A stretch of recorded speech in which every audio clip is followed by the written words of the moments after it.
The Plasmodium falciparum cases reported from the China-Myanmar border area has increased recently since the information regarding the genetic variability of this parasite is less. The genome of the parasite isolates were studied. Firstly, 6 clinical samples of this Plasmodium found from the China-Myanmar border area were isolated. Then, malaria cases that were positive for single infection were selected. Genomic DNA was extracted from blood using QIAGEN DNase blood and tissue kit.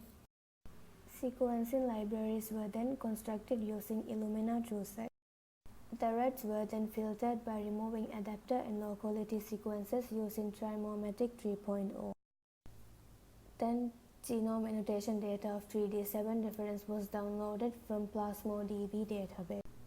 In order to identify the single nucleotide polymorphisms of this Plasmodium, the sequencing rates of 6 samples were mapped using Burrows-Wheeler aligner and sequencer. In order to identify the single nucleotide polymorphisms of this Plasmodium, the sequencing rates of 6 samples were mapped using Burrows-Wheeler aligner and sequencer.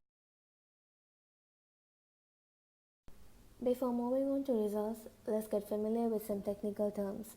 Tajima's t-test distinguish between genes evolving neutrally and under pressure, including selection, demographic expansion, or introgression. Waterson's estimation describes the genetic diversity of a population.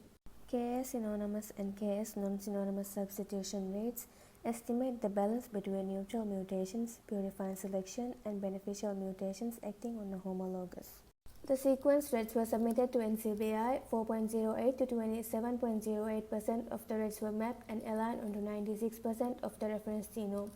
369,700 single nucleotide polymorphisms were captured and only 18,953 common loci were available for analysis after filtering.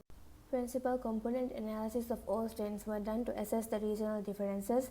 Results showed that the Plasmodium clustered generally according to their geographic region. CMB isolates illustrate higher discrepancies with the 3D7 genome.